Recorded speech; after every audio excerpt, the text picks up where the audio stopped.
از نور پاک قرآن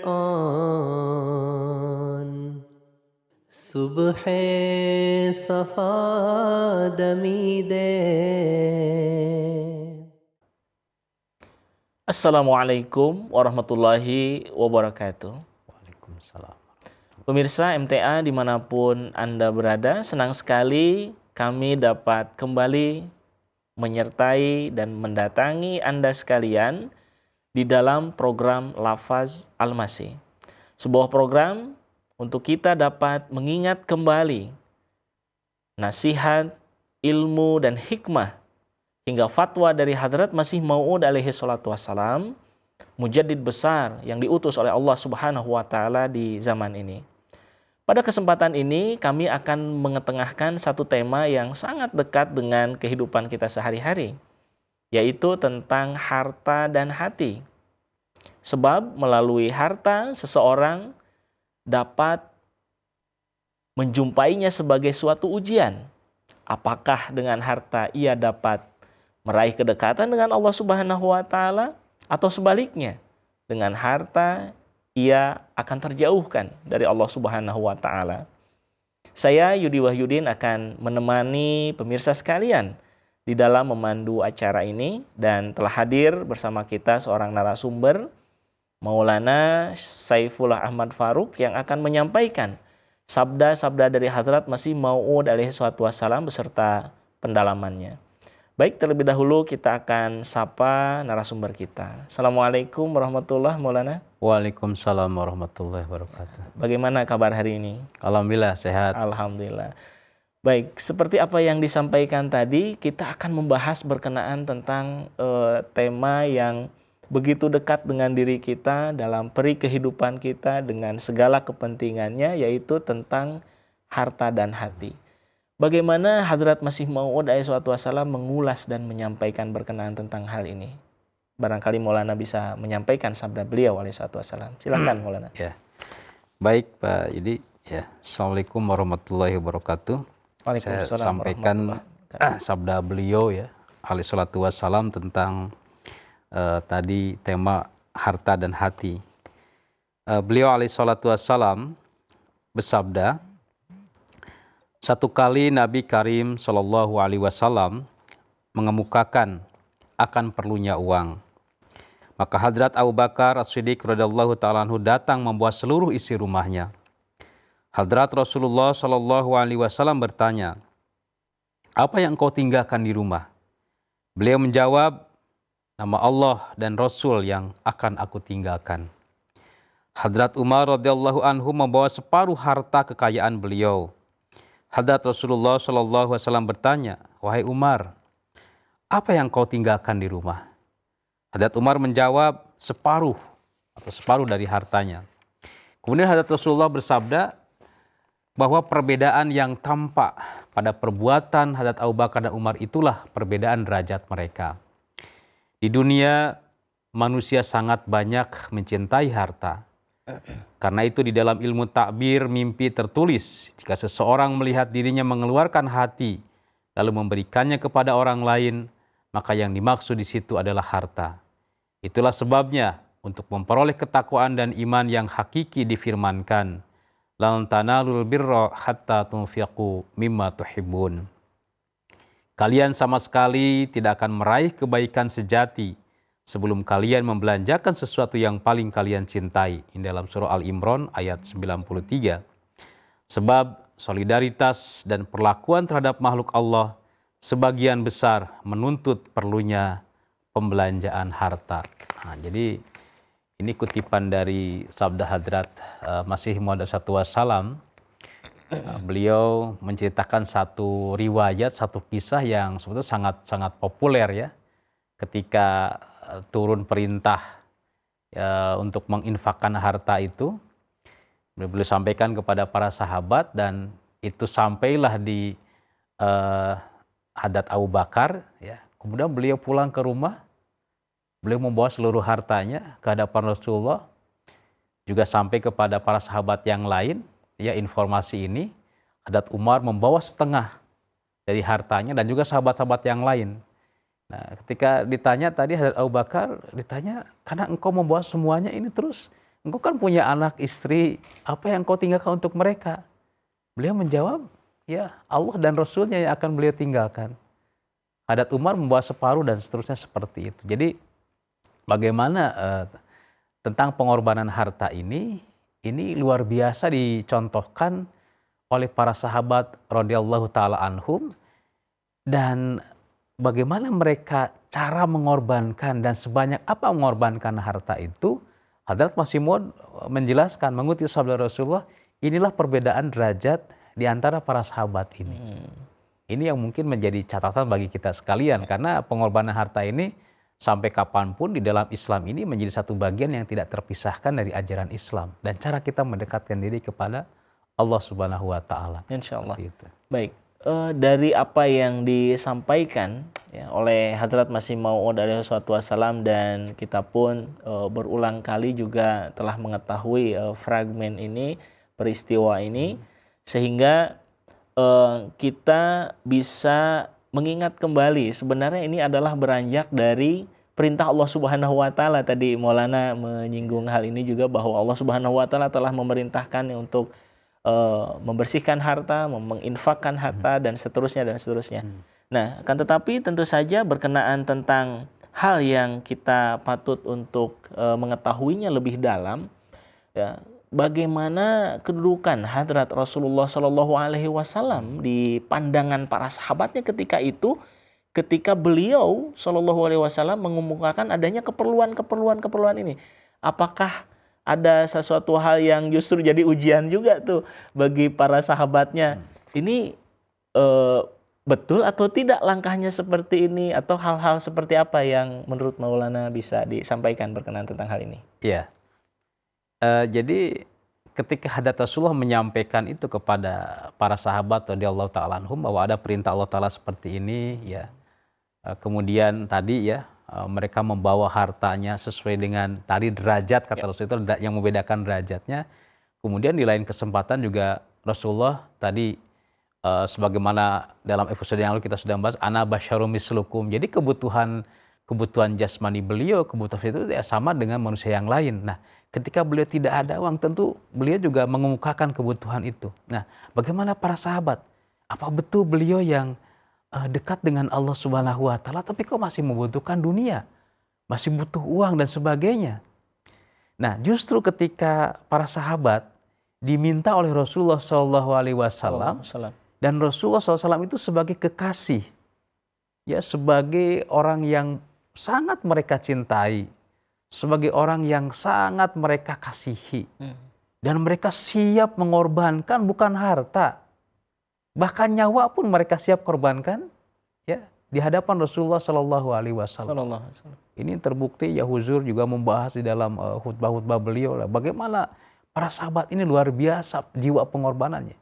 Jangankan harta, nyawa pun mereka akan serahkan kalau itu diminta oleh Rasulullah Shallallahu Alaihi Wasallam. Sehingga ketika Rasulullah hanya minta harta, ya, tentu mereka dengan senang hati.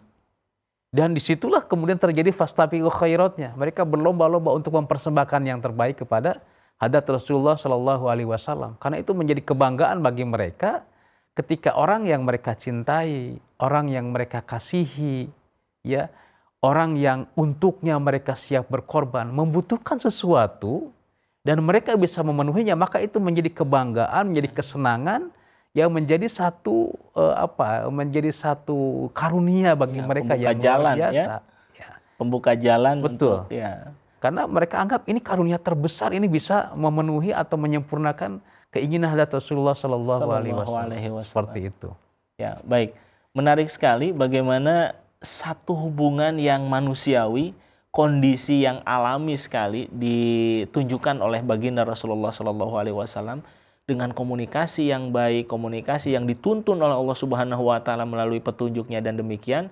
Dan yang lebih menariknya lagi adalah orang yang tidak dituntun dan tidak mendapatkan wahyu dari Allah Subhanahu wa taala, yaitu para sahabat Rasulullah sallallahu alaihi wasallam, ya, radhiyallahu taala anhum, bagaimana mereka membuktikan kecintaannya kepada Allah taala dan Rasulnya sallallahu alaihi wasallam. Bukan hanya omong-omong saja, bukan hanya lip service saja, akan tetapi bagaimana membuktikan kecintaannya itu tadi luar biasa kita diingatkan bukan hanya harta, nyawa sekalipun diberikan sedemikian rupa.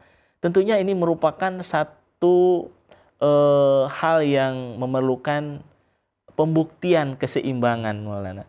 Pembuktian keseimbangan antara motivasi dengan pembuktian atas motivasi itu sendiri dengan jihad, dengan perjuangan, dengan pembuktian kecintaan dan sebagainya. Pembuktian yang lain berkenaan tentang langkah antara keselarasan, kesuksesan seorang nabi, seorang utusan Allah Subhanahu wa taala, yang tentunya kita meyakini bahwa junjungan kita baginda Rasulullah SAW memiliki kedekatan yang sangat khusus dan istimewa di sisi Allah Subhanahu wa taala.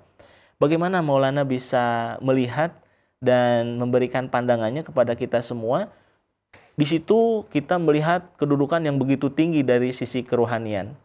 Lalu bagaimana dengan keselarasannya terhadap kedudukan yang tinggi juga dari sisi keduniawian, yang saat ini Islam bahkan ada dalam keterpurukan kebanyakan daripadanya.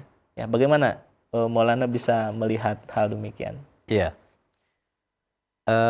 Kita lihat perjalanan hidup Rasulullah Shallallahu Alaihi Wasallam, karena seluruh perjalanan hidup beliau ini kan menjadi teladan, menjadi contoh. Ya, jadi ketika beliau muda, itu kan beliau juga seorang usahawan, seorang pedagang yang sukses. Ya, di masa muda beliau seorang pedagang yang sukses, sampai menikah dengan Siti Khadijah misalkan, kemudian memiliki seorang istri yang kaya raya. Nah, ini kan memperlihatkan keseimbangan beliau. Beliau itu seorang pedagang yang sukses. Ya, beliau itu kalau hari ini dikatakan mungkin sudah ekspor impor, itu kan terekam di dalam surah li'ila fi Quraisyin ila fihim lihatas syaitai wasif dan seterusnya itu. Ya, jadi ketika musim dingin beliau berdagang ke satu negeri, ketika musim panas beliau berdagang ke negeri yang lain. Dari Mekah bawa barang, dari sana juga beliau bawa barang, kan gitu. Itu dilakukan oleh hadrat Rasulullah Shallallahu Alaihi Wasallam pada saat itu, dan beliau sukses dalam berdagang. Artinya pencapaian duniawi itu sudah beliau capai pada saat itu sebelum beliau menjadi seorang nabi, menjadi seorang rasul, mendapatkan risalah dari Allah Subhanahu Wa Taala. Dan itu juga dilihat oleh para sahabat. Dan contoh beliau ini bukan hanya ujug-ujug ketika beliau sudah jadi nabi kemudian beliau memerintahkan para sahabat kalian harus begini begitu. Beliau sendiri menjadi contoh. Nah, jadi keseimbangan ini kaitannya sangat erat dengan keseimbangan hidup duniawi dan ukhrawi. Karena dalam hadis misalkan beliau menyatakan ya al-mu'minul qawiyyu khairun wa habbu ilallah minal mu'mininal dha'if. Ya, bahwa mukmin yang kuat itu ya itu lebih baik wa khair dan lebih dicintai oleh Allah ya daripada mukmin yang lemah. Yang lemah ya. Jadi mukmin yang kuat tentu ya kuat secara mental ya, kuat secara spiritual, kuat juga dalam malnya, dalam hartanya dan sebagainya. Kemudian dalam hadis yang lain sebagai motivasi bagi kita misalkan al yadul ulya khairum min yadis sufla. Rasulullah mengajarkan kepada kita bahwa tangan di atas lebih baik kepada tangan yang di bawah. Artinya orang yang memberi ya itu lebih baik kepada tangan orang yang meminta. Nah, bagaimana kita bisa memberi kalau kita tidak punya? Ya, maka Rasulullah mengajarkan kepada para sahabat itu beliau mengatakan bahwa 9 pintu rejeki dari 10 pintu rejeki yang diberikan oleh Allah itu diantaranya dari perniagaan. Maka para sahabat ini rata-rata menjadi pedagang, ya menjadi niagawan kan seperti itu, menjadi usahawan luar biasa. Ya, dan sampai hari ini pun pedagang atau berdagang itu menjadi salah satu usaha yang juga dilaksanakan oleh orang-orang Arab dan seterusnya. Nah, jadi Islam ini mengajarkan sejak dasar. Jadi kita tuh harus mempunyai kekuatan ekonomi harus kuat, spiritual keimanan kepada Allah Ta'ala juga kuat. Nah, kalau ini seimbang, ya tentu dalam melaksanakan perintah Allah Subhanahu Wa Ta'ala lebih banyak yang bisa kita lakukan. Contoh misalkan, ketika Allah Ta'ala merintahkan zakat, ya sedangkan zakat itu ada syaratnya, ada batas minimal, ada batas nisabnya. Kalau misalkan kita tidak memiliki harta yang mencapai kepada batas nisab, artinya ada kewajiban syariat, ada perintah syariat yang karena keuzuran kita, karena keadaan kita, itu tidak bisa kita laksanakan. Kan seperti itu. Nah, ketika kita mencapai kondisi yang seperti itu, tentu itu jauh lebih baik. Ya, kita bisa memberikan zakat, mengeluarkan zakat artinya dia punya kelebihan harta daripada dia menjadi mustahik atau dia menjadi penerima zakat. Seperti itu. Nah, inilah yang dilakukan oleh para sahabat radhiyallahu taala anhum. Ya, jadi contoh real, contoh nyata itu adalah ada di dalam apa yang dilakukan oleh Rasulullah Shallallahu Alaihi Wasallam. Jadi beliau bukan hanya memerintahkan, bukan hanya menghimbau, tapi beliau sendiri menjadi contoh terdepan di dalam hal itu. Baik. Jadi dengan kata lain kita bisa melihat dan memperhatikan bahwa apa yang disampaikan oleh baginda Rasulullah Shallallahu Alaihi Wasallam sebagai penyambung perintah Allah Subhanahu Wa Taala berkenaan tentang satu syariat, ya, satu perintah dari Allah Subhanahu Wa Taala. Dan kemudian bukan hanya menyampaikan perintah saja, tetapi juga dibuktikan dengan keteladanan beliau, dibuktikan dengan contoh perilaku beliau juga.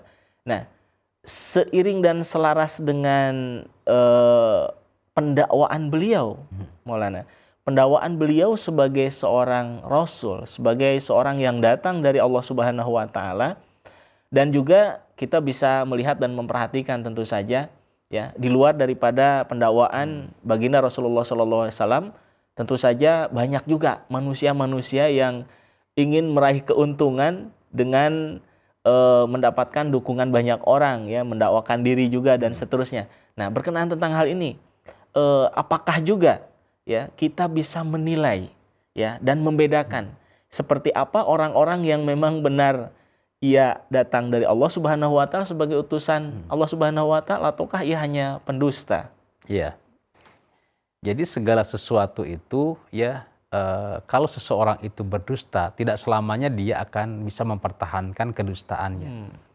Maka suatu kebohongan, suatu kedustaan itu pasti satu saat itu akan nampak, akan ketahuan. Nah, banyak terjadi di kalangan masyarakat pada umumnya, misalkan orang yang mengaku ahli agama lah, atau orang yang mengaku ahli tentang sesuatu, tapi kalau itu memang dasarnya karena kebohongan, karena kedustaan, satu saat itu pasti akan ketahuan. Pun demikian dengan tadi yang kita diskusikan tadi tentang orang-orang yang mengaku-ngaku, ya, ini tentu natijahnya tentu akhirnya itu akan kelihatan. Ya, orang yang betul-betul datang dari Allah Subhanahu Wa Taala, Allah menjanjikan, kataballahu la'aghlibanna ana wa rusuli, bahwa Allah sudah menjanjikan kemenangan kepada, ya, rasul-rasul yang memang datang dari Allah Subhanahu Wa Taala. Tetapi orang yang hanya mengaku-ngaku, yang hanya mendustakan, menjadikan pengakuannya sebagai modal dia untuk mencari duniawi, nah tentu Allah Ta'ala juga mempunyai konsekuensi untuk orang-orang seperti itu. Apa? Kegagalan. Mungkin di awal-awal kelihatan berhasil, tapi pada akhirnya hukum Allah Ta'ala akan berlaku kepada orang-orang yang seperti itu. Nah, bagaimana dengan harta itu, seseorang yang diberikan karunia atau anugerah harta tersebut, ia bisa meraih kedekatan dengan Allah Subhanahu Wa Taala, ya, atau ia terjauhkan dari kesempatan atau potensi yang dapat menjauhkan diri dari Allah Subhanahu Wa Taala karena harta itu sendiri. Bagaimana seharusnya kita sebagai seorang yang beriman bisa menjaga hati, bisa memperlakukan diri, memperlakukan karunia Allah Subhanahu Wa Taala itu sesuai dengan apa yang diharapkan, yang diinginkan oleh Allah Subhanahu Wa Taala. Iya. Jadi kalau kita lihat contoh, ya, para anbiya, karena di antara para nabi ini kan ada juga yang kaya raya, ya, seperti Nabi Sulaiman, misalkan. Kemudian hadat Rasulullah bagaimana, para sahabat itu bagaimana. Para sahabat itu banyak orang-orang kaya, hadat Abdurrahman bin Auf, ya, hadat Utsman dan sebagainya. Jadi bagaimana mereka memperlakukan harta. Jadi kalau di dalam bahasa masih harta ini kan hanya sebagai sarana, bukan tujuan. Jadi kalau yang namanya sarana, yang namanya hanya perantara, ini hanya sementara. Ya, jadi tujuan kita adalah keridhaan Allah Subhanahu Wa Taala. Dan tadi keridhaan Allah Ta'ala itu tentu di sana ada unsur mahabbahnya, ada unsur kecintaannya. Salah satunya adalah bahwa kita tidak melekatkan hati kita dengan sarana. Kita tidak terbuai dengan sarana itu. Ya, tadi di dalam Al-Quran misalkan Ali Imran 93, beliau mengutip itu Masih Maud ya, lan tanalul birra hatta tunfiqu mimma tuhibbun. Jadi kebaikan itu yaitu kalian tidak akan meraih kebaikan yang sejati sampai kalian menginfakkan, membelanjakan, mengorbankan harta mimma tuhibbun, dari yang paling kita cintai. Ya. Nah, di sini kita melihat bahwa apa yang paling kita cintai dari harta itu tentu karena diusahakan dan sedemikian rupa pastilah orang sayang ya. Tapi supaya hati itu tidak lekat, maka bagaimana ajaran Rasulullah? Di dalam Islam ada ajaran zakat, di dalam Islam ada ajaran infak, sedekah dan sebagainya, menyantuni anak yatim dan sebagainya. Maka inilah caranya supaya hati kita itu tidak lekat dengan harta tadi. Bahwa jadikanlah harta sebagai sarana, sebagai wasilah, sebagai jalan untuk meraih kepada keridhaan Allah Subhanahu wa Ta'ala. Seperti tadi yang di awal kita bahas, bagaimana Hadrat Abu Bakar di dalam hati beliau, walaupun hartanya banyak, tidak ada yang lebih beliau cintai selain Allah dan Rasulnya. Hadrat Umar pun demikian. Hadrat Utsman sekali berkorban 1000 unta gitu. Kenapa? Dalam hati beliau harta banyak, tapi tidak ada yang lebih beliau cintai dari Allah Subhanahu wa Ta'ala. Ketika ketika zat yang beliau cintai meminta itu semua, ya semuanya akan diserahkan kepada Allah, kepada Rasulullah Shallallahu Alaihi Wasallam. Ini lagi sampai zaman ini pun, sampai zaman akan datang pun, resep ini, tips ini akan tetap sama. Supaya kita tidak melekatkan hati kita kepada sarana, tapi lekatkanlah hati kita kepada tujuan. Lekatkanlah hati kita kepada zat yang memerintahkan kepada kita untuk mendekat kepadanya. Baik, ya. Luar biasa, Masya Allah, akhirnya kita dapat lebih jelas lagi bagaimana kita diingatkan dengan tujuan itu, ya. Dan ini akan dapat menjadi pembuktian juga ya, akan keimanan kita, benar tidak keimanan kita ini murni, tidak keimanan kita ini dengan tujuan dari amalan-amalan ini. Apakah untuk lillah, untuk Allah Subhanahu wa Ta'ala, ataukah hanya untuk sarana-sarana itu saja. Yang tentunya seperti apa yang Maulana sampaikan, bagaimana agar kita selamat daripada dijadikannya berbagai sarana itu sebagai tujuan. Kita hendaknya mengingat kembali tujuan yang utama, yaitu Allah Subhanahu wa Ta'ala, insyaallah. Baik, alhamdulillah Maulana, kita sudah sampai di penghujung acara, dan dengan karunia Allah Subhanahu wa Ta'ala pun kita dapat saling mengingatkan diri kita sendiri, mengingatkan satu sama lain untuk dapat mencapai tujuan yang hakiki, yaitu Allah Subhanahu wa Ta'ala. Baik, alhamdulillah, jazakumullah ahsanul jaza kepada pemirsa sekalian yang sudah menyertai kami di dalam program Lafaz Al-Masih ini. Alhamdulillah, kita semua dapat menyimak dari awal sampai akhir dengan pemahaman bahwa bagaimana kita dapat membuktikan keimanan kita dengan amalan-amalan yang sesuai dan selaras dengan contoh dan keteladanan dari baginda Rasulullah Muhammad Sallallahu Alaihi Wasallam di dalam meraih kesuksesan dan keberhasilan secara dunia, secara lahir, dan juga meraih kesuksesan dan keberhasilan secara ruhani. Semoga Allah Subhanahu wa Ta'ala senantiasa menganugerahkan taufiknya kepada kita semua untuk dapat meraih keberhasilan itu. Saya Yudi Wahyudin beserta seluruh kerabat kerja yang bertugas mohon pamit undur diri. Insya Allah Ta'ala di episode yang akan datang kita akan dapat menyajikan bahasan-bahasan yang tentu saja lebih menarik dan akan membawa kita kepada kekuatan iman yang sejati. Insyaallah. Jazakumullah ahsanul jaza wa akhiru da'wana alhamdulillahirabbil alamin. Wassalamualaikum warahmatullahi wabarakatuh. Waalaikumsalam. از نور پاک قرآن صبح صفا دمیده